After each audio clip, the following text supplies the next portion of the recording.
Awesome. Yeah, so we're going to start off with some introductions and a warm welcome. This is what's nice about being in smaller spaces, is that we get to know each other a little bit and connect. In the bigger groups, that can be a real challenge. So this is an opportunity for us to get to know each other in smaller groups and share some of the work together. So we're all kind of using the same one. We've met with the framework group already, and this is the second work group that is starting, so the engagement. And then tomorrow we start with the standards as well and follow up with our second meeting with the framework group. So we're in the thick of things. It's really exciting. We've been rolling up our sleeves and actually talking and engaging and dialoguing and thinking about things together. So that's been really precious, and that's felt really, really positive. So if we could just all go around and share a name, our pronouns, the role that we're in, and any organization we might be affiliated with. And then just a quick personal weather report. So, how are you entering the space? I know there's a lot going on in our lives and in the day and perhaps in the last hour too. So just to kind of check in with yourself and with each other. And then just a brief note as to why you chose to be on the engagement work group. What propelled you to be on this particular group? And I can go ahead and start. I think you all know me, Vanessa Martinez, she, her, hers, SEL specialist at ODE. And my personal weather report is I'm sunny because I went to the dentist and got my teeth cleaned. And I hadn't done that in a while, and I forget how nice it feels to just move your move your tongue across some really clean teeth. So I'm feeling good. And like I said earlier, feeling really positive about just working with you all and getting to know you and getting to know the work better. And I chose to be on the engagement work group because, well, I feel like it's probably important for me to be a part of all of it so I can help connect some dots and really be the liaison between the different work groups that are happening. And then I will pass it on to, how about Angela? Hi, everybody. So my name is Angela Halo, she, her, and I am one of the social emotional learning specialists at Lane ESD. And my personal weather report yesterday was super foggy. I actually got my eyes dilated for the first time in a long time, so I really couldn't see, and it was a tough day anyways. And today I woke up and it was so much sunnier. I could see, it was clear. I love warm, sunny days. And the reason why I picked this work group, I think the word engagement, that's what we're all about, is how to engage our communities and our students and our adults in this work that we're talking about with social emotional learning. So that sounded like right up my alley. And I will choose Annie. Hello, I'm Annie Schlegel. I am affiliated with the School Social Work Association, the Oregon School Social Work Association, but I'm a school social worker at Lot Wickham Elementary School in North Clackamas. I use she, her pronouns. It was a full moon day today, so that's where I am on the weather report. And I think I chose to be on the equity work group because I think that community engagement is really integral into equity work and how we really make sure that voices of who we represent are heard. So that's why I'm here. I will invite Whitney. Would you like to go? Thank you. Whitney Swander, she, her pronouns. I am the Director of Data and Research for Foundations for a Better Oregon. And my personal weather report, I feel like it's pretty sunny this week. Short week for me. I'm headed out of the office Thursday, Friday to celebrate my 10-year wedding anniversary. And we're going off grid to the Summer Lake Hot Springs, which I have never been to. They're a little rustic. They're in Southern Oregon. Rebecca's saying this is a good choice. Yes. So looking forward to just disconnecting and recharging. So I'm sunny. And I will pass to Beth. Hi, everyone. Good to see you. So Beth Wiggum here with the Oregon Department of Education. I use she, her, hers. pronouns. My position supports career and college readiness and school counseling programs across the state. And my personal weather report is sunny. I've had a really nice last couple of days celebrating Valentine's Day and my birthday today. I got together with some colleagues, so it was really fun. Yeah, so fun just to see a couple colleagues in person and spend some time with them. And then I chose to be on engagement because I feel like it's a non-negotiable as part of this process. Like really uplifting voices and really partnering around this. And I see students as a co-design for this work too, a co-designer. So I'd really like to see how we can do that as part of our work. So just really excited to partner with all of you too. So thank you. And I will pass it to Leticia. Awesome. Hi, everyone. Leticia Aguilar, and I am representing Adelante Mujeres Chicas Youth Development Program. Pronouns she, her, ella, and I chose my weather. I would say it's sunny today. Yesterday was rainy, not so good, but today was better. So I'll take, my son says it's cloudy. He yes. He really is like, no, it's cloudy. So yes, in his words, it is cloudy, but I'm feeling it a sunny day today. I chose engagement, similar reasons, because I want to make sure that the voices of the communities that I represent are being heard, and just uplifting those who are not able to share their ideas and everything. So that's why I'm in this group. I choose Todd. Thank you. Hey, everybody. Todd Bloomquist, Grants Pass School District. I'm the Director for School Improvement. So I kind of do a lot of this work with my team. I've got SEL folks all over the place, and we're trying to chart our pathways. I chose this group because I also want to make sure our voices are well included and that we're inclusive. And so we're just really paying attention well so that we're, kind of getting a good sense of how we're engaging people to run this work forward. My personal weather pattern, this is going to sound terrible, but it's a storm, but in a good way, because I like storms. And so I like the fact that it changes. There's a lot of wind blowing, there's rain. Sometimes you get pockets of sunshine that blur out there, but then it gets stormy again. You never know. Right now, everything is moving. And so that's the lay of my little land. And I've been in 7 hours of Zoom today already. So if I'm a little spacey, just so you know, I might be a little Zoom fried. But anyway, yeah, stormy in a good way. And let's see Rebecca, you are up, right? Sure, I'll go. I've been battling getting feeling better. I think I sent a message to you also. If my voice cuts out, you'll know why. Okay, so let's see. Rebecca Pierce and she, her pronouns.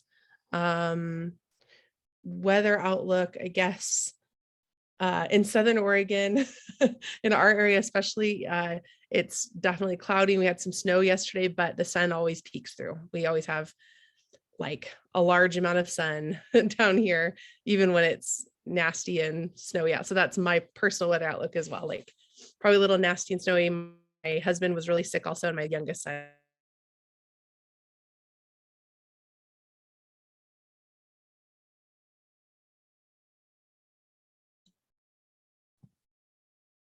Did we lose Start Rebecca? school and There she There is. you are. did I freeze? Sorry. You froze. You froze for a Yeah. minute, yeah. And I'm at home, so we'll see how my internet connection is too. So just as another side note. Yeah. And Rebecca, I was just going to offer whatever feels comfortable for you. Like if you want to, Thanks. yeah, whatever you need, Thank you. do what is needed. I think it's a natural fit for school counselors to be a part of engagement. That's what I would say about that. Besides the fact that I think there's a lot of voice down here in rural Southern Oregon, including those from, our various partners in the community, that I believe the engagement piece is going to be really, really important. So just to be able to give voice to those in my area, and also partnering with those who aren't able to share their voice, I guess, in my area. That's all for now. Awesome. Thank you. Yay, we've got all kinds of weather, even moonlight. So I appreciate just hearing how we're all entering the space and acknowledging that we're all in different weather patterns, and we'll create our own weather system in here, right, together as we move ahead. So Beth, do you want to lead us into our next part, which is our just norms check-in? Yeah, so up at the top of the agenda is the norms, and this is from our larger advisory group. And we wanted to make sure that for each time that we're meeting with the work groups that we're continuing to center ourselves around the norms. So you'll see those at the top. And then we're just asking to hold those in your thoughts as we move forward. Vanessa, do you want them to pick one today or no? Okay, yeah. Is there any questions about the norms? No? Okay. Awesome, thanks. So our intentions for our time today, we know we have an hour and a half, right? For our first meeting, we've truncated it into 2 different meetings because we felt like 3 hours might be too hard to find that kind of time. And also just sustaining for that long also. So we have another one coming up and we'll touch base on that in a little bit. But for our time today, we thought it would be important to be grounded in the arc and milestones. So just to kind of share, we met with some folks that were on the advisory group that showed up to kind of give us some input on how the milestones look like and what our processes look like. And so that was really helpful for us to kind of make sure that we have an orientation and a direction for how we're going to accomplish a lot of work. And so just noting that there was a call out and a real need for those milestones so that we could keep on pace and that each of our groups could really connect with each other and build off of the work of each of the work groups. So in that conversation, there were all kinds of wonderful metaphors. We all have different ways of thinking about things, and that's what makes it really fun and interesting as we think about really big processes, right, that involve a lot of different community groups.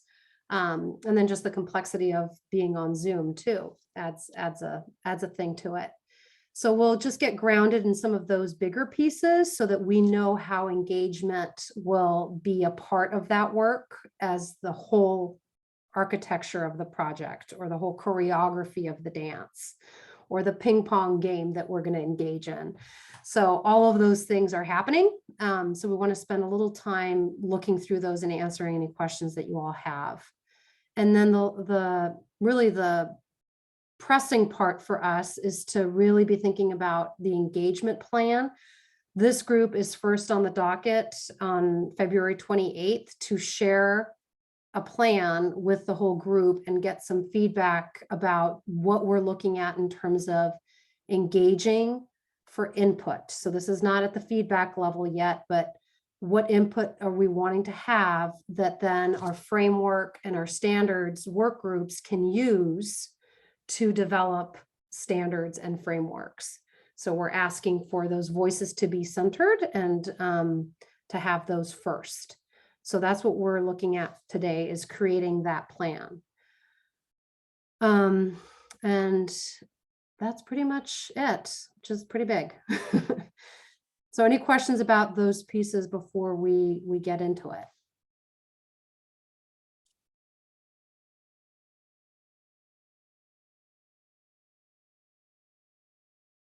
I'm really good with wait time. I was a language arts teacher, so you all can say we're good. Okay, awesome. Thank you. I'm seeing some visual cues. Yay.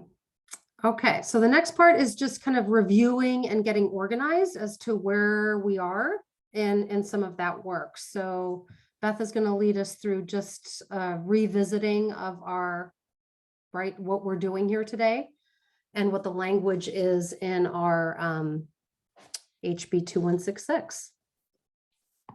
Yeah, if you all want to click on the House Bill 2166, you'll find the bill, and I can actually put it in the chat too, if that might make it a little bit easy.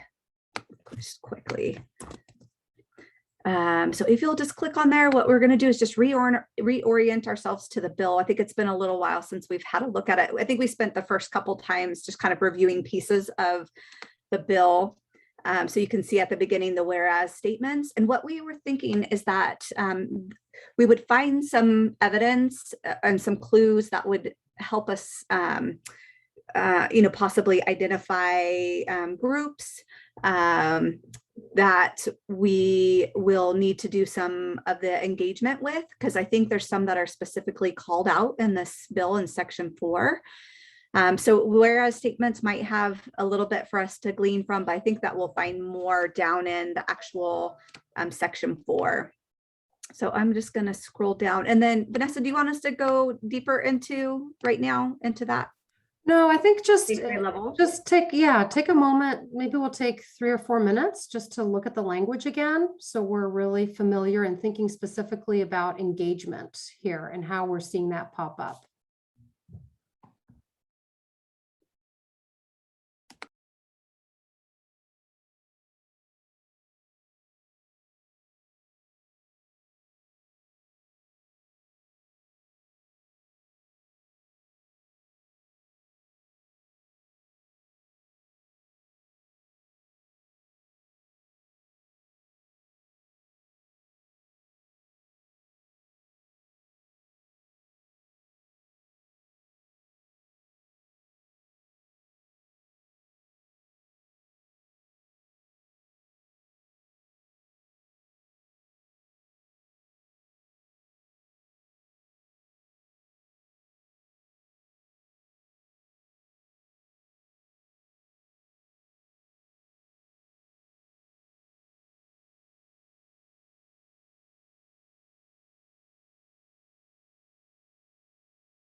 Does anybody need a little more time to review? No? Annie, yours, yes? Was that a yes? A little more time. Okay. I could use just one more second too. Thank you. Thanks, Becca.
Okay, I'll bring us back. So I think just what we were hoping is that the bill language would help us kind of uplift some of the different groups that it was naming as we think about engagement and how we will move forward. So we just wanted to hold that in our thoughts again, since it, like I said, it had been a little while since we reviewed it, but it will help us to think through as we're moving forward into these next parts. So I'm going to hand it back over to Vanessa to go into some of the other documents that we have been working on and ground us more in some of those before we move forward. So Vanessa, are you okay if I hand it back over to you? Yeah. Okay, so this next piece is the timeline, milestones, and scope and sequence. So if you can all hop onto that.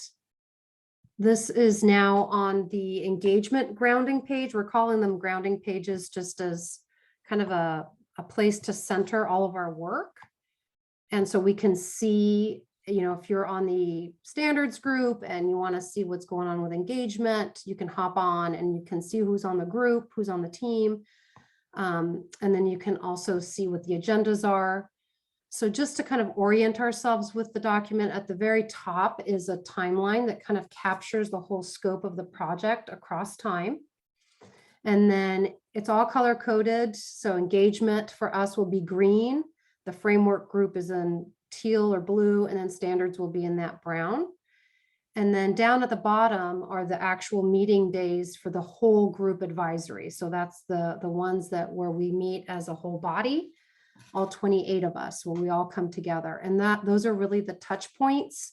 And you know, this was really helpful. Like Whitney, I keep going back. Now I can't lose. Now your metaphor has become my metaphor. She had a great metaphor about, well, why don't you explain it? Choreography and the how that works. Sure. Yeah, just the work between the full body and then 3 advisory groups is, you know, some things are happening simultaneously, some things are happening in the wings. And so I was a dancer and a performing arts kid growing up. And so knowing your cues about, you know, you don't want to miss someone who is, you know, coming in with their next action. And so having that sort of thought out about where are those milestones? Where do we have meetings for those milestones? Where does there need to be an exchange of information for the next group to take their next part of the dance, et cetera? Probably not as flowery as my conversation with you, Vanessa, but just that notion that, right, like these are not static processes, but they really are meant to inform each other. And so being mindful of that in advance can help set those meetings up to occur and not just hope that there's happenstance brings them about. Yeah. Choreography. Thank you. So nice. Yeah, and I think what stood out to me also is those touch points. So where do things get handed off to other groups so that they can pick up the work? And that's truly the efforts of our smaller work groups, but that ultimately they create, right, the arc of our whole choreography that we're going towards. So what you'll notice for the engagement is that in order to keep in step, and I'm just going to be very transparent, the timeline is a very intense timeline. So just to say that up front and to know that, and I know that there'll be feelings about that. I have them myself, right? There's some stress with that. So it is critical that those markers and those milestones are really kept if we are indeed going to have, well, follow the law, but have everything accomplished by that September 22nd. So the first thing is really the work of the engagement group, and that is having this plan completed by February 28th.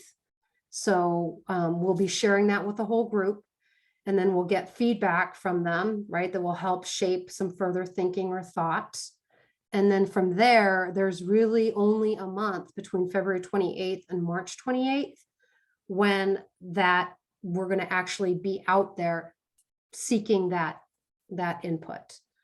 So we really are talking about a month. And I say that because we can have really deep, big, broad goals, which is important, and the work I think we all dream we can do, but there's also the reality of what we have and the resources we have available to make that happen.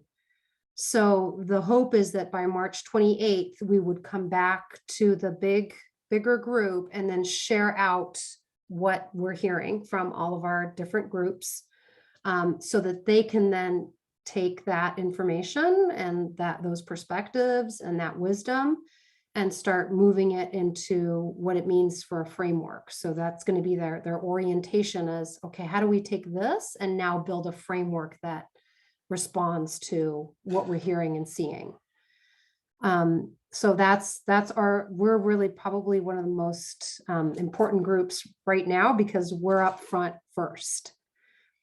And then you'll see that as the framework group creates their draft, then this work group will then figure out, okay, how do we tap into and go back to getting some engagement for framework? So is it meeting? Is it wrong? Are we off base? Are we on, base? All of those kinds of questions we'll be looking at. And the same will be true for the standards as well. And so that will kind of tell you, you can kind of play it out and see where it goes. And then we all have that report completed. That's kind of our everyone's joint milestone at the very end there. So questions about that piece of it. What's coming up for you? Feelings, thoughts, anything? Questions?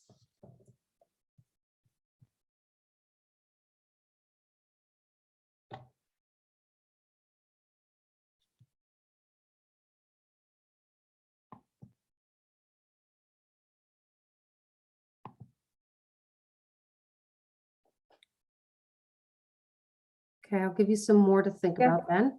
Oh, go ahead, Whitney. Yeah, I guess You're on mute.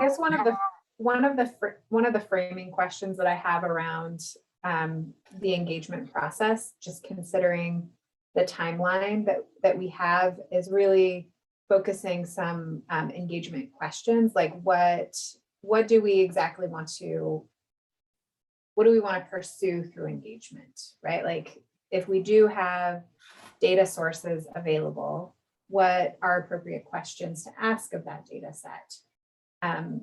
Which I don't think I've already shared, I don't think is the right place to start, but like, what is the purpose, being really clear about what's the purpose of engagement as it relates to the charge of the advisory board, right? So that way, I think that, just folks sharing who they are and how they're coming to this work, there's probably a default for a very high degree of engagement. And so setting some parameters so that we can be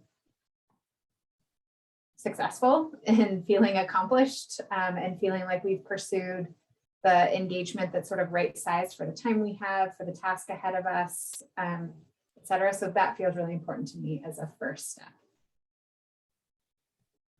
Yeah, thank you for saying that. I think that is the question we need to determine and figure out, is what is the purpose and what are we looking for, right? And then how are we going to go about that? But that piece of the purpose is key. And yes, there are some data sources that we have available, that you all have available. But what is it that we're looking for? And then beyond that, what is going to be helpful for the framework and standards groups to be able to use so that they can start thinking about creating what their charge is. So yeah, really, really important. So as we want to get to that question, down below, you'll see the actual schedule. So it's some backwards planning around what that would need to look like for each of the teams. So for each of the months. And then on the right-hand side is the AG group. So who are we listening to? Who's going up for some sort of feedback, or is it a listening session? That's what's actually happening in our whole group time that we come together, so that we're kind of on point and we know and we can anticipate what's on the docket. Okay, so scrolling through, then you'll see the engagement team. Those are all the folks that have identified wanting to be on the team. And then the days that we've been meeting so far. And then below are the meeting and agendas. So you'll see the Zoom link, and then you'll also see a video recording for today's session. So that will be on here as well. So if someone wants to see it or you want to go back to it, it will live here. And then that's also where our internal agenda, we have to post a more general one to the public. So you'll always see what is posted. And then our internal one is a bit more descriptive for our internal purposes. So that's the one that you all are on right now. So I guess in thinking through all of that, I'm just curious, and I'm kind of jumping around here, but are you feeling like in terms of our work group needs, is there something else that you feel would be helpful or that you would need for us to be successful in terms of organization or anything to that effect?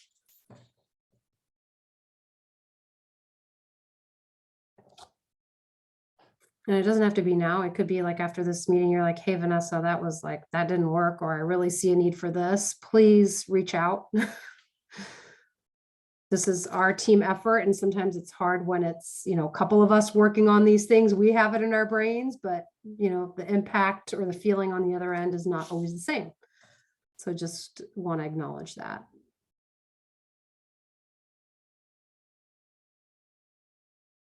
Okay. So we are on the agenda. So Beth, I don't think we need to go over that. The next piece is really around determining roles and responsibilities. So we know that we do good work when we each have a clear role, like just with students right in our classroom. It's nice to know what our role is and what our responsibility is. So that is actually on the grounding page. And I came up with some that have worked in the past. We may choose to revisit these later, but it would be helpful for us to kind of think about who wants to take which role or responsibility, and thinking about your own strengths or how you want to contribute to this particular group.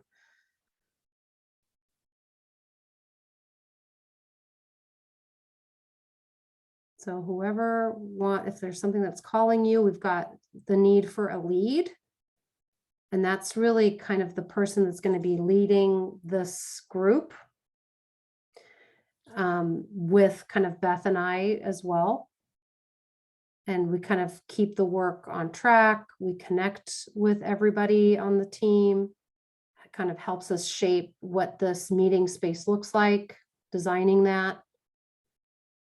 Then we have the liaison, which is kind of what Beth and I are serving. We get to be in all of the groups. And we get to create the agenda for the larger group as well. The reporter is the person who would share any updates or information or what feedback we're wanting to get from the bigger team. So that's going to be a really important one. So looking through our notes and just sharing out with the whole group what we're thinking, what feedback we've gotten, decisions we've made, sharing that out. And then the note taker is the person who would take notes during this space and this time. And then the writer, guess what? It's all of us. So we can put all of our names on that one for now, until it all changes potentially. We are looking at the potential of working and partnering with Portland State University, and for them helping absorb some of the writing components of this project so that frees up time for us to not have to do that piece of it. So we have not landed on that yet, but it's a possibility. Vanessa, I would just add to that part of our role as liaison, while we're crossing the different, the work groups, it will help us create that continuity across while we're working, trying to figure out the contracting situation for the writing. So if that doesn't happen, then we will be able to help with that continuity, make sure that where there's some connections that we can help provide that between the work groups. And the process observer is one that can be helpful. It's making sure that we're keeping to our norms or checking in. Hey, maybe this is a good time to check in on our norms, or I'm noticing, I haven't heard from Angela today. So whatever that may be, just to attend to the norms, even though that's all of our responsibility, that sometimes can be helpful to have that person that just creates that moment of pause and check in. So how are y'all feeling? Is this is just for our meeting time together, right? Like this isn't Correct. including the work that we're going to be end up doing outside of the meeting? Correct. Okay.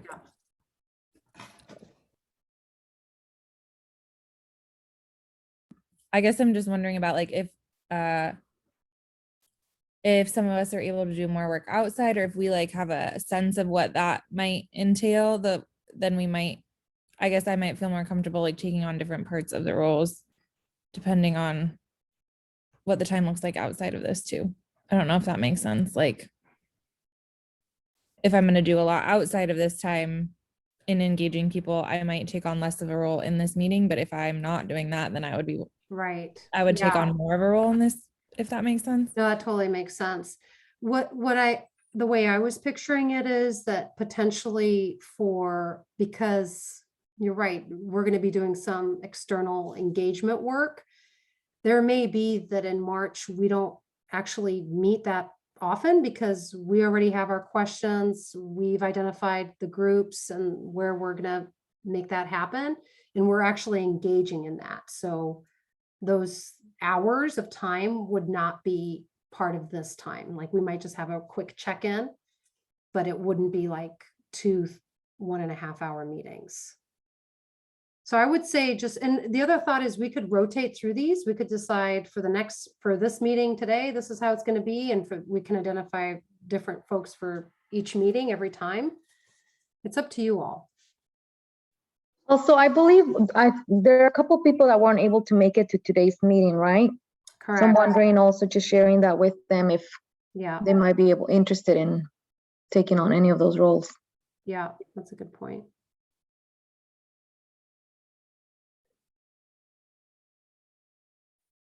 So should we leave it open then and just I'm just worried that we're going to leave this meeting and then we won't have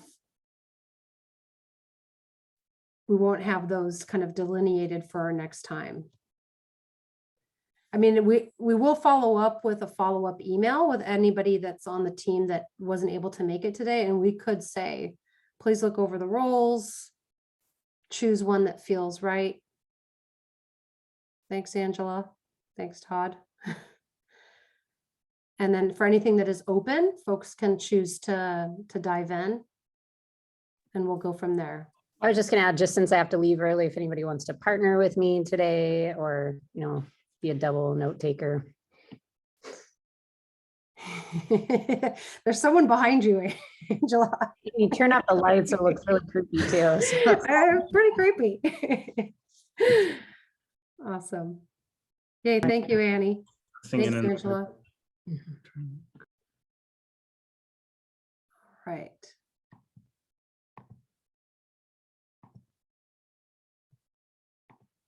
Okay, so as we're just thinking through that, the next piece is around scheduling. Beth, if you want to check in on our scheduling needs. Yeah, so what it looked like is we were able to identify the 2 dates, so the 15th and the 22nd to meet. And it looked like the best time was 3 to 4:30 for those who responded. But we just noticed that it was difficult to schedule, as scheduling can be really challenging sometimes, but we just wanted to see if this 3 to 4:30 time would work for next month. So the same time, and then we could look at the dates, and it looked like, I think the 2nd and 3rd week of the month looked like it worked for the group this month, but we just wanted to check for next month if we want to try to keep the same. We kind of wanted some consistency across if we could, but if that doesn't work for y'all, we also want to be flexible. So can you say can you say the date again and the time? I'm sorry. Yeah, so it's it looked like it's the 2nd and the 3rd week of the month. So the Tuesday. So if I go to March, it looks like the 15th and 22nd of March. Oh, that's actually, fine. that's the. So March 1st is the first Tuesday. Are you thinking Tuesday? Yeah. So we could do the 8th instead of I was thinking, just like this month, we didn't have a first full week. But then I also noticed I named the 22nd, which is also spring break for people. Yeah, and I'll be out of town. Yeah. So we could do the 8th and the 15th, if that would work for people. Annie's nodding yes. That works generally. So on the 8th, I just will tell you that I help facilitate all the tech to get our board meetings in person and virtual, which takes a little bit. So I might have to jump out a little bit. It starts right at 5, so I might have to get out a little bit early, but I can be there for most of it on the 8th. And then how is that 3 to 4:30 time for people this time that we're meeting? Do we want to keep that for March? Becca, thumbs up. Todd. Okay, I'm seeing other thumbs up. Noted in the chat that Tuesdays I just have a hard stop at 4 due to a standing weekly appointment, but I can catch up on notes. Okay. Okay. All right. So we'll keep it the 3 to 4:30. Thank you for that feedback. And we'll keep recording and we'll have that in posted in the agendas. So you'll be able to refer back to those if there's anything missed or if you have to miss an actual meeting. Okay, thank you. And then do you want me to just do that for every month moving forward? That second and third week, same time. And then just so we have those scheduled through, let's see, hold on, let me check on our main. I could go to our grounding document and see. So every month it looks like we'll be meeting.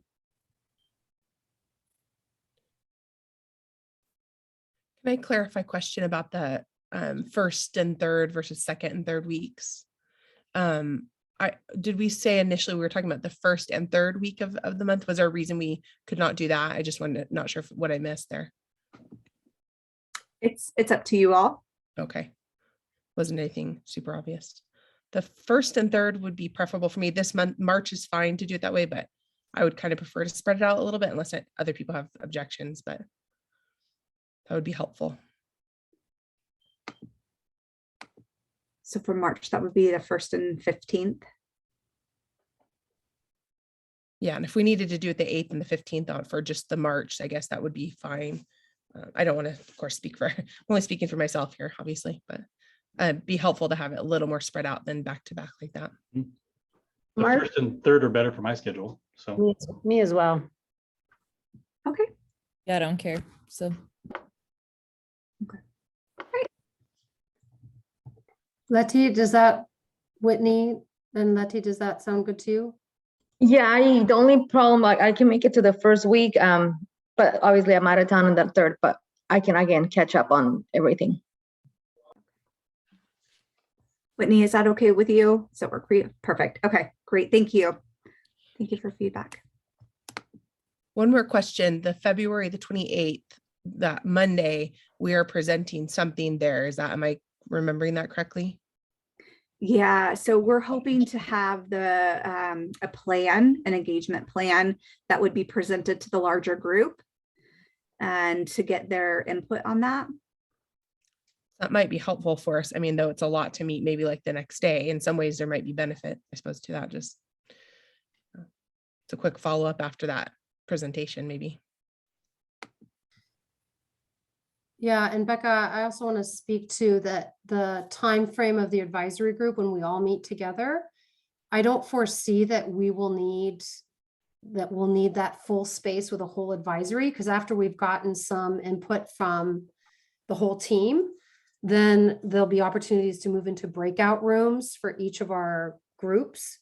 So we will very likely have time for the engagement group to have received that feedback and to meet in a breakout space to think about next steps or what makes sense to incorporate or what adjustments need to be made.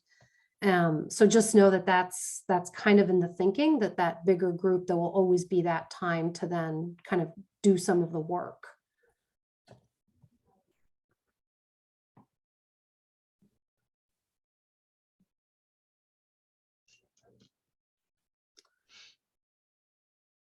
Awesome. This is such the hard part. And it's not the fun part, but it's real, right? Like navigating everyone's schedules and busyness is a lot. So I'm just so appreciative that we're able to find spaces and times that work for us to do this. So thank you for your all's flexibility. Okay, so with that, we'll dive right into really our task, our first task. And that is kind of answering this question: what can we learn from students, families, and communities as we start this work? And how can we engage students, families, and communities in the development of the framework and standards? So here is some available data, and I'll let Beth speak to this. These are all the different resources, people that we can contact at ODE that can be helpful in providing some information that is already there. Just so we know what is available at the ODE site.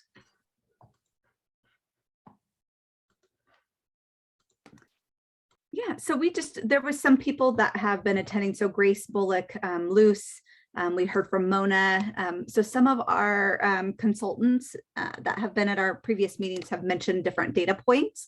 So we were trying to capture what those are. So we provided a link here. There's a PowerPoint, or looks like a PDF, sorry, PDF of a PowerPoint. And that's the Oregon Student Health Survey. And so that was, I believe that was something that was mentioned that could provide us some information. We also met with Ramona and Mona, and she is a consultant for our work from Indian Education. She directed us to Chris James with McKinney-Vento, and this is a new person in this role at ODE who we could learn a little bit more from the population that he will work with and support. Lisa Bateman. So Lisa Bateman works with disciplinary practices, and she has data around disproportionate impacts of discipline. And so she's someone that we could reach out internal. We also heard, this was from April. Okay, so yeah, so we learned that there are some districts that have a larger, greater number of tribal students that are not within tribal. I guess that they're. Vanessa, help me remember what. So there are 5 ESDs that serve the most tribal students outside of tribal lands in Oregon, and so we could potentially have access to talking to folks in those communities to find out whatever it is we want to find out. Thank you. Yes. And then Grace, for the integrated model for mental health, she mentioned she had conducted some engagement, and potentially would have a data point around that. Kara and Spencer, they work with school safety, suicide prevention systems. And so they had discussed, in talking with Kara, there was an opportunity to connect with some of the ESDs for the safety prevention system, people that maybe might help us be able to connect with students in districts in their area. So that's a possibility. So those are just some different data points that we have heard of. And so we just wanted to hear from all of you too, of some other ones, and we'll have a document in just a little bit that we'll be able to add to it. Yeah, so I think that's a good, let's turn it all to you all. Like, who are you thinking of, or what spaces or groups are you feeling that we should also reach out to and do some connections with? Because you all work in agencies, and like, is there any sources of data or communities or spaces that you can think of that we should be thinking of? I've got a couple. I'm just off the top of my head. I already put it in the chat, of course, one of them, but in regards to Indian education, you mentioned that. But besides that, I was thinking in our area anyways, we don't, for whatever reason, I don't really know why. It's a source of frustration on my part.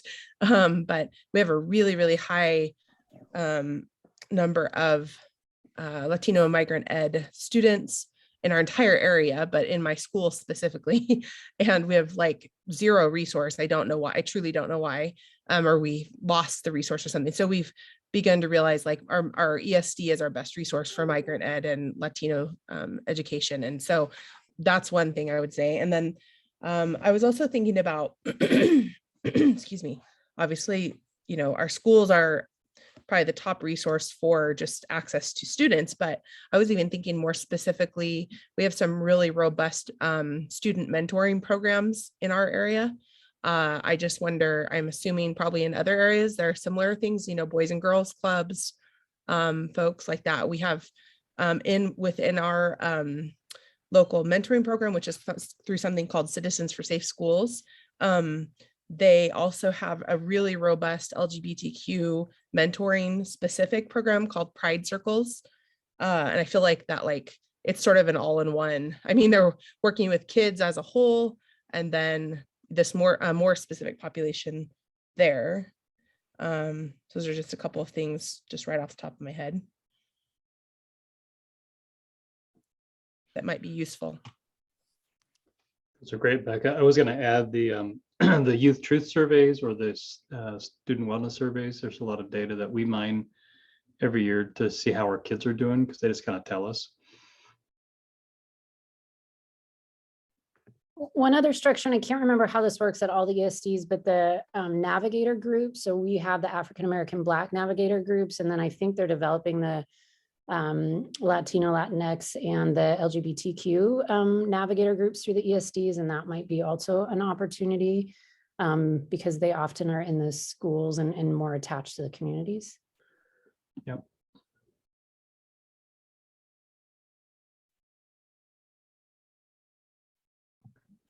I'm wondering about what kind of, like, are we looking for, and maybe it's both, like data sets that are already existing? Are we looking at what groups we could do focus groups with? Are we looking at like who would be willing to do a survey? Is it all, are we just dreaming kind of everything right now? I think that's it. We're kind of dreaming it, and we're going to have to narrow the scope too. So there's lots of different ways that this can look, right? And yeah, tons of different groups that we want to reach out to. And I think it's going to have to probably be a combination of both, like surveys, right, which is not ideal, but then also some of that story, like let's talk to folks, I think is going to be equally important. So having some focus groups, culturally specific groups, affinity spaces, I think is going to be really valuable as well. I mean, I keep going back to what's in the bill. It's very concrete about who to reach out to. Yeah, I think the culturally specific organizations that often partner with folks in Multnomah County or in the Tri-County area would be really important people. I'm thinking like SEI, Latino Network, COSTA, IRCO, like the immigrant refugee communities. Yeah. I'm also happy to support in whether it's that we want to do a focus group or anything, or surveys, anything. Once we identify what we want to do, we have a lot of students obviously that we work with, so we're happy. I'm happy to coordinate something and focusing, offering something with our students, Awesome. depending the age group that we want to work with. Mm-hmm. Okay.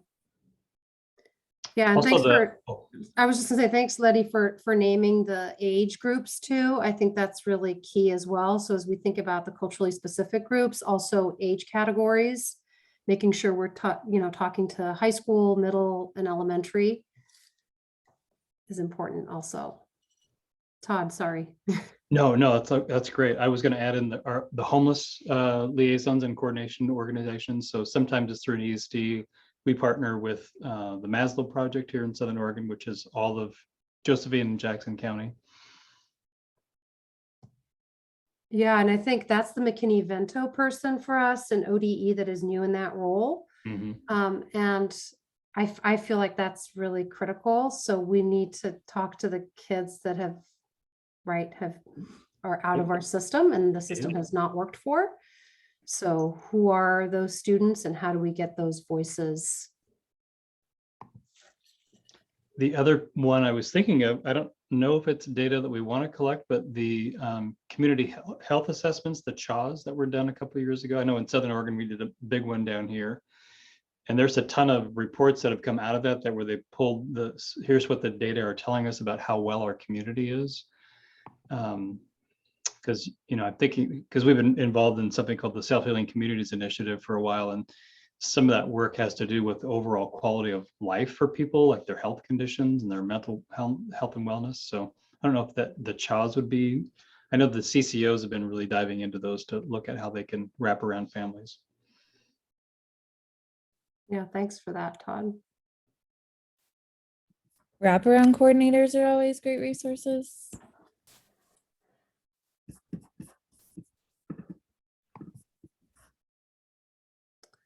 Okay, so I put in the chat a potential draft of a engagement plan. This is just to really host and hold all of our thinking at the time.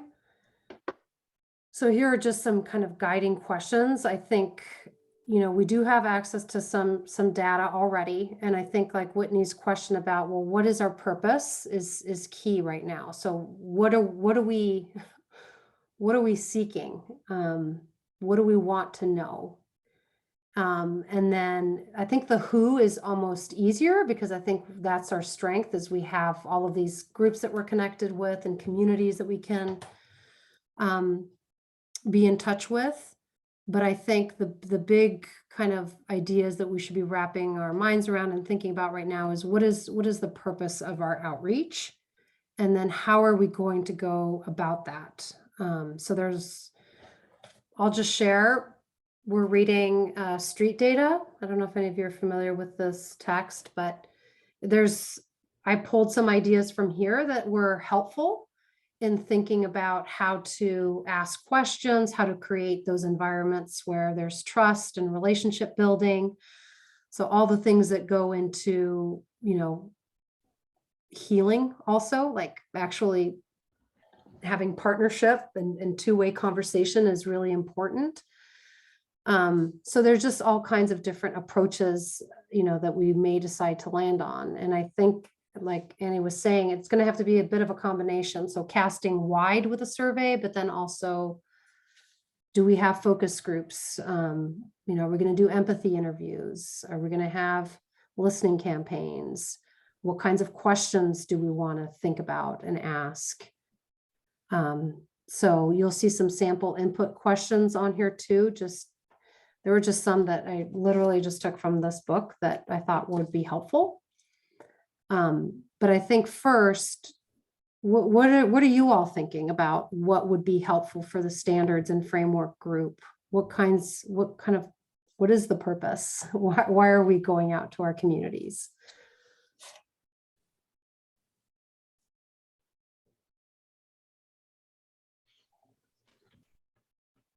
Well, I think one of the things we talked about this in the other group, the whatever other group I'm in, I can't think of the name of it right now, but The framework. I was thinking it was framework, but I was like, okay, which one?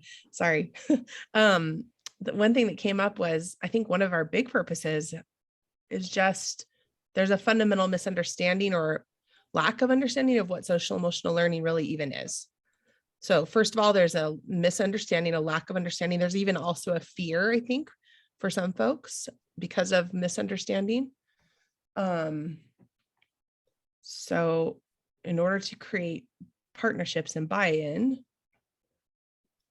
we have to create clear messaging around what it is, first of all, defining what social emotional learning is, and not making any assumptions that people know what it is or know that it can be helpful. I think for me too, it's around like, what assumptions do we have of SEL and how are they rooted in white systems? Because I think often what happens is like, well, yeah, we're doing SEL and we're teaching kids how to sit and we're teaching kids how to like go through the motions of school, but it's not really rooted in like kids' home experiences and their home cultures of what social emotional learning looks like. And so our families do have a lot to bring to the table, but they might not name it in the same way that we would name that. And so how do we have a shared language around social emotional learning that values home culture really deeply rather than it's in Castle, so therefore it is, the gold standard.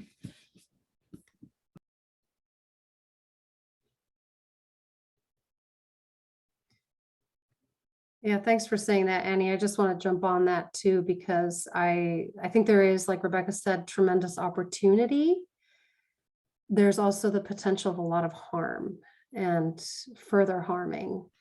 And when we think about how whiteness can show up, right, and how it does show up in some of those, how and who is successful at school and who has school been designed for, we have to be really conscientious. And so for me, my why is I want to ask the families and the students, you know, what their vision is, and so that it's theirs and it's shared, and it's not our beliefs or our assumptions about what they need. And the other thing that I had shared before was, you know, I had mentioned the story about the one teacher that we spoke with, and he was really incensed because he was like, you guys aren't even asking me what I'm already doing. So same with families. Like, what is, you know, what are we already doing in our families that actually could lend value to what you're talking about, or to teachers? Doing more harm, you know, could be to all of the stakeholders. You know, our teachers have to have buy-in, our families have to have buy-in and understand it. But it can't just be us assuming that folks don't know anything about any of this. No, people are doing lots of really good things. So assuming that people are doing good things, and how do we learn from other folks and from other cultures and et cetera. I think what I need to jump off in a minute to get to my next appointment, but along the same lines of what you were saying, Vanessa, about a vision for what social emotional learning is or does, which maybe is not exactly how you said that, but I think engaging, when I look at what is maybe anticipated from us from the bill language, a lot of that is like putting, I think, into plain language what inclusive school cultures look like, so that social emotional learning can be an embedded practice. It can be about mindsets. It can be about norms of different parts of what school is, but it just sort of really frames out maybe a little better what we expect in the, I hate to say it this way, but like the non-academic sides of school in a more concrete way, because I think about that, like this ability to translate communities' understanding of what matters about a school community, about a school culture, about the experience of learning and how home knowledge is held, et cetera, then creates a framework for how academic or skill-based learning in that traditional sense of school can follow suit, as opposed to figuring out how we jam social emotional learning into this other set. So it's kind of like flipping the invitation, which is very abstract, but I wonder if some of that is like being clear about values and principles that people in our state want to see from school at that really high level. And then I gotta run. Thank you all. Thank you so much, Whitney. See you later. Bye.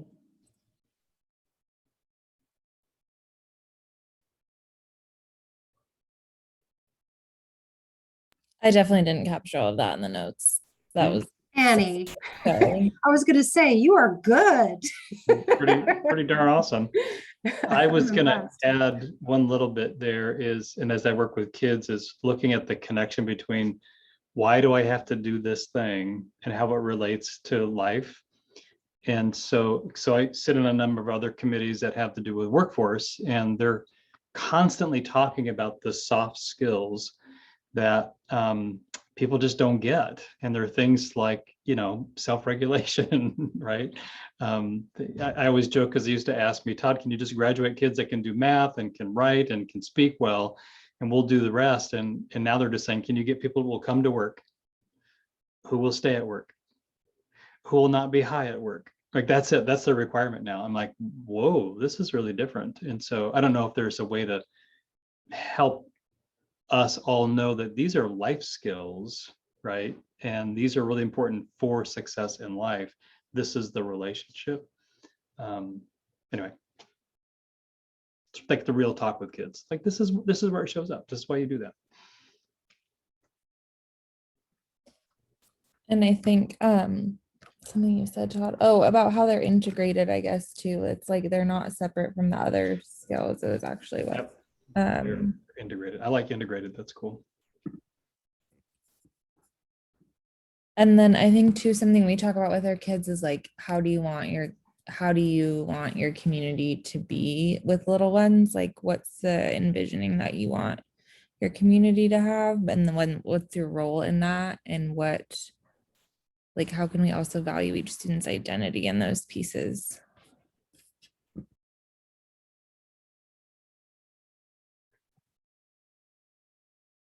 Yeah, I'm hearing a lot about the word values has come up and beliefs. And I think that would be really helpful to get at and to think about an experience through school and what has been either confirmed or positive, right? What have been those experiences that have created that sense of identity and belonging? And where has that not happened? I'd be really curious about that.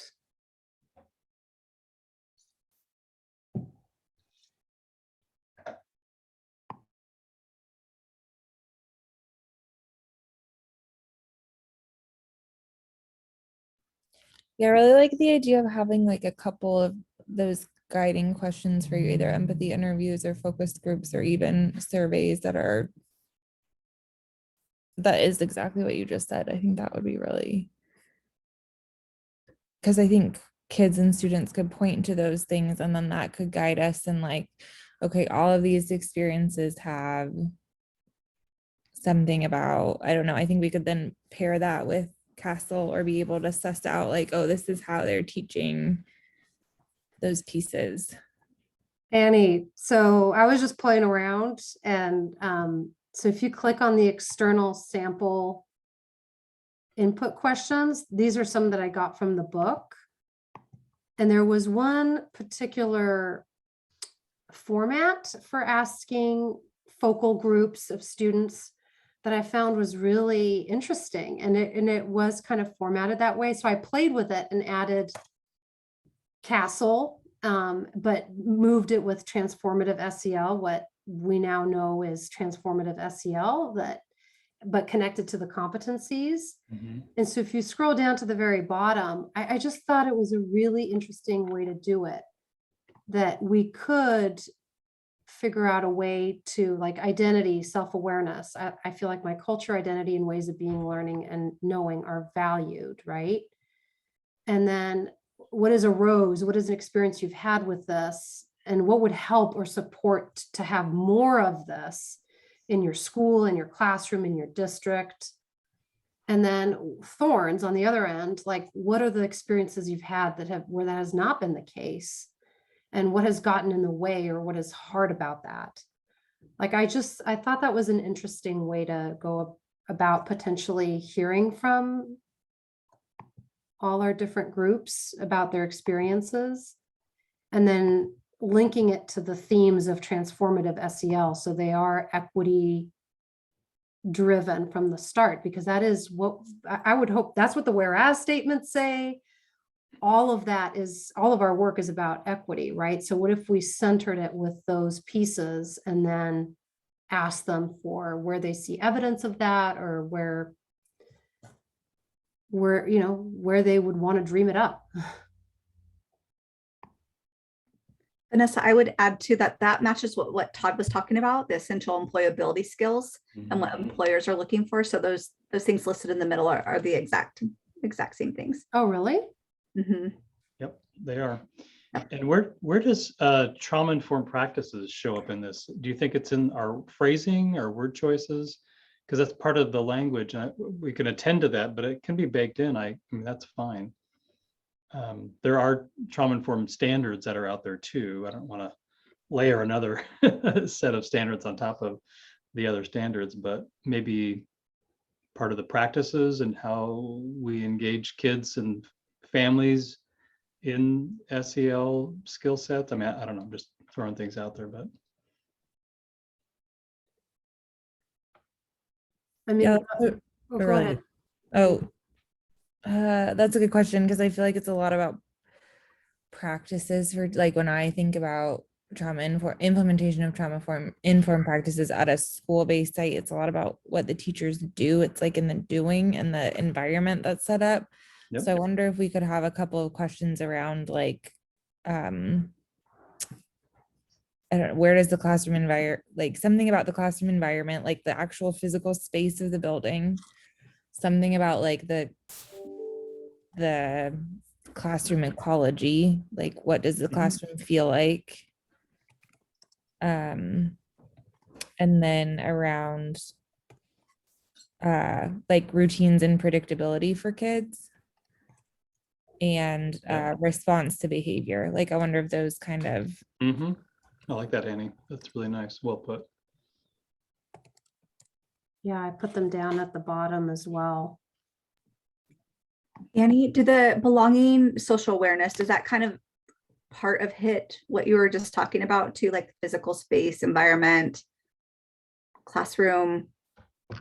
Or do you feel like we should call it out even more specifically, like the different areas of a building?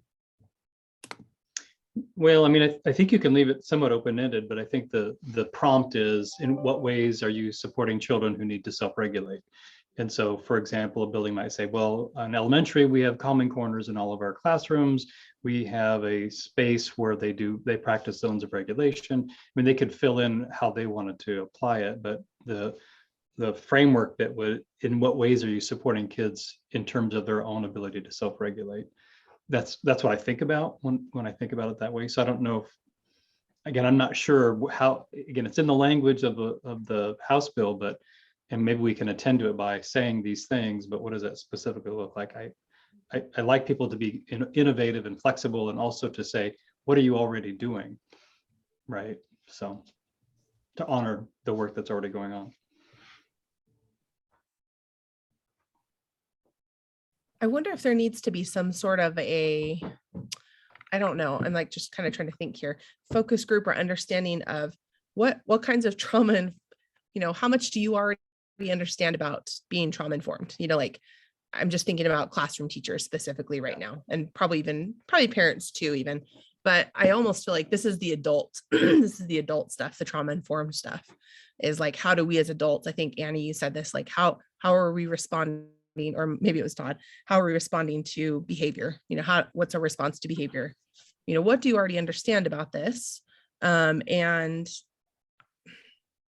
then providing, along with the SEL framework, there has to be just further follow up with, I don't know, what do you already know, and what other resources, might we provide to increase that understanding, I guess. I don't know. And we can assume that many people have received that kind of training or understanding, and that's just not true. And we've also had all kinds of other stuff going on with the pandemic that people may have even had some of that training and understanding, a few years ago, but how long ago has that been? And how much are our teachers suffering right now, having gone through some trauma themselves and understanding their own responses to what's going on?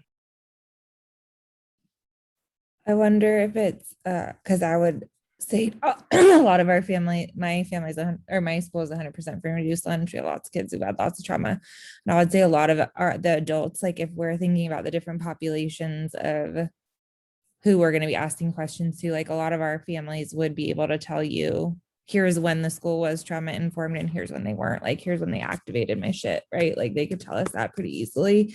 So I wonder if that's part of, in the center column, just a question to them, like when was the time that school was trauma informed and treating you around discipline or around whatever. And then Rebecca, you made me think of too, like I wonder how we're including specifically like teachers of color's voices in this, of where, because we know regulated teachers regulate kids, right? Like how are we talking with teachers about, I guess what you said, Rebecca, like yeah, and I think you're right, and it's like we could expand that in so many different directions. I think you're right. And what populations do we need to be talking to about that? Yeah. And depending on who we talk to, we also have to be sensitive to our language, because it's just our language. We talk about being trauma informed. And so I've had conversations with parents when they ask me about why do you need to be trauma informed? It's like, well, honestly, it's because I have to know how to deal with your child that's been traumatized in your house, which is never a good conversation, right? That's not a conversation you actually have with a parent. And so what is the language that we would use to be actually trauma informed with our parents who are struggling, helping them understand? And so I typically we'll use phrases like, adversity is pretty common. 2 out of 3 of us are exposed to things in such a way that it changes our neurodevelopment. So it's pretty normal. This is how we adapt to the world. So what's going on in the household that would cause people to be, more stressed? And so it's that kind of language too. So whatever we do, we're trying to be sensitive to everything. And I just want to call that out because I appreciate, Annie, how you kind of framed all those things. That's exactly what we need to do. But depending on our community groups or whoever we're getting input from, is our language accessible to them, or is it filled with jargon? So maybe, I guess, some advocacy for plain language, right? Yeah, Todd, I'm with you. And we talked about that in the framework group as well, that there's a real need for making it accessible to everyone, including our students. If we want buy-in and everyone to see themselves in this, then it does, we can't ask them, what do you think about SEL frameworks? And what Castle standard is resonating with you? We need to enter from a place of softness and love and truly curiosity to figure out what their experiences are that have been positive and how do we highlight those so that we can build on those. And I think our culturally specific groups will tell us. Yeah, I wonder if one of the questions is just what are ways that school has supported you during a stressful time for you or your child? Yeah. Something like that. Yeah. Well stated. So I'm looking at our time and I'm thinking about next steps here as well between now and when we meet again. Is this something we want to pursue, this type of format? Or are you more interested in doing just open-ended questions? Because my thinking is it would be nice that when we come together again, we have something to kind of really play with and narrow in on what those questions are for communities, for caregivers, and for learners. Seems like we need to have a couple of different sets of types of questions depending on who we're talking to. I would say I really like the open-ended questions that are listed. I think those are fairly open-ended in many ways. The ones that are down at the bottom of that page, I think those could be really, really, really useful and helpful to open the conversations. But then at the same time, we may need to have a whole different, I wouldn't want to leave it too open-ended, though watching our language, I totally agree with you on that, Todd and Annie, about watching the way we're framing things. If we're talking to our teachers, for example, or the adults who might be caregivers, who may be, we would want to probably be a little more, I don't know, not that we wouldn't be open-ended, but we'd want to be fairly pointed with not saying trauma informed, but yeah, how do we be more specific, maybe a little bit in our language there, because we have a specific set of information we're trying to get, I guess. So I think having a variety of types of questions for different populations would be the most appropriate, for one thing. Just because our time is short, I would if we had all the time in the world, I'd love that we do all these open-ended questions and say how do you feel loved? Where is that? And because our time's so short, I feel yes, we need the differentiation of the populations, but that we kind of have them as consistent around the same topics or themes as possible. Themes. And I like the format of it's really we did this with first graders today. What's a rose and thorn you had over your weekend? It's an accessible thing that people can do. So I like that format. And then maybe just one or two really more big picture open-ended. If you could dream, I don't know, if you could wave a magic wand, what would school look like for you? I would say also once we've identified what we want to do is language. I know that I can think of students that would prefer the questions to be in Spanish. And so also making sure that we're translating those to the language of the students that we're working with. Yeah, super important. Thank you for naming that. Is there also, like, I have a group of moms that would, I'm sure, be willing and happy to engage with this. They're also Latina, Hispanic moms, but some of them don't read or write. So I'm wondering if that's something too that we could figure out, some accessibility pieces. Yeah, I think that would be maybe more formal interviews. I mean, I would be pretty comfortable doing those interviews in Spanish, or if that was needed as well. That's exactly how we've been gathering feedback from our families. So we just call them and they talk to us, which they tell us everything, which is awesome. But if I send a survey out to them, they'll be like, that's not going to happen. And usually we print everything as well for them because they'd like to have it hard copy, and we get a high response when we do that. Yeah, and that's the other part of this, right, is we're going to potentially have a lot of data that the framework and standards team, like it has to be somewhat accessible. So I think that's something we should think about for our next meeting too, is how is that going to look, right? Are we going to use a Google form? Like what is, what does that end of the work look like? Okay, so how do you all feel if, like, we played with this idea? So I'm hearing that there's curiosity around playing with this idea and then having them different for the different groups. So communities, students, and why am I blanking? And caregivers. And then maybe doing some asynchronous work so I can kind of capture what we've done. And then maybe if you all could make comments or, hey, what about this question?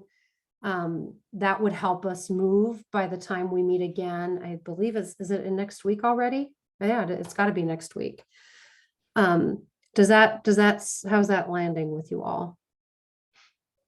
Works. Okay. So I will send a recap email to everybody that was on our team, and I'll just kind of ping this document. And please, you all are editors and commenters, and it's our shared work. Beth and I just happen to have perhaps more time than you all, so that's where we can be of help to you. But these are, your thoughts, your ideas. So please make changes and poke at it, ask questions, whatever is needed. Awesome.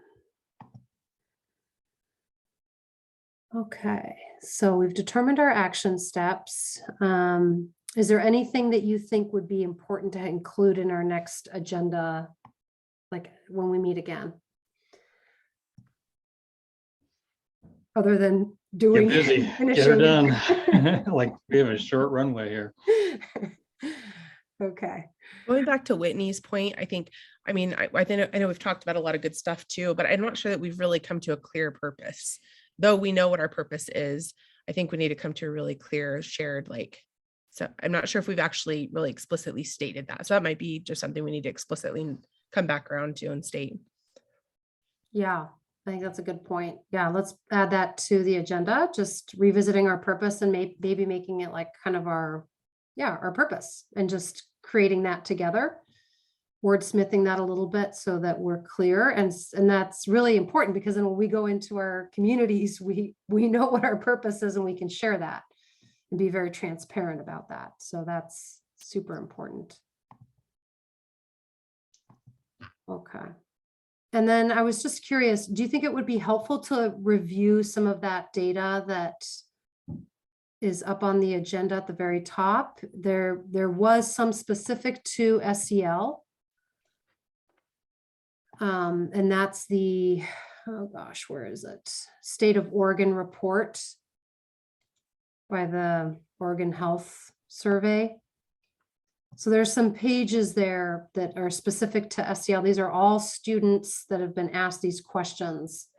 I'm just curious if that's something we should look at. It might help inform what other questions we're looking for, or at least surface the things that we're noticing in that report, or not. I think maybe during like between now and then, I have to go at 4:32. But like maybe that's something we could review on our own and then. Okay. Yeah, I'm happy to do that. I'm looking at the top of the agenda. Which specific link is that again? It's the state of Oregon on number 9. It's a PDF. Yeah, if you scroll on where Oh, got it. Beth or Yeah, I I see. am, yeah. Yep, I got it. I was at the very top. Okay, well, it's almost 4:30. I want to honor everyone's time. Thank you all so much. You're all doing incredible work. Thank you for coming. Thank you for your engagement. Beth and I will stay on if you have any questions or feedback. We're open, we're in partnership and excited for the work ahead. So thank you. Have a Thank you, good rest guys. of your afternoon. All right, take care. Thank you. Bye-bye.